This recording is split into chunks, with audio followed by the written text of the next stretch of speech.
बिस्मिल्लाहिर्रहमानिर्रहीम। अस्सलाम वालेकुम नाज़रीन। लालिया में भी रेस्क्यू 1122 की जानिब से 8 अक्टूबर को नेशनल रेजिलियंस डे के तौर पर मनाया गया।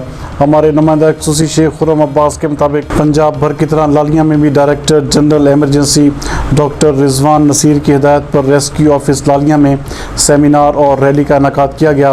Rally rescue in-charge Zafar Ahmed की सरबराही में रेस्क्यू ऑफिस से शुरू होकर मेन सरगोदा फैसलाबाद रोड पर इख्तिताम पजीर हुई। इस रैली में गवर्नमेंट हम्माद अजीज़ शहीद स्कूल के असातिज़ा इकराम, तालिब इल्मों के अलावा rescue community rescue response team ने हिस्सा लिया।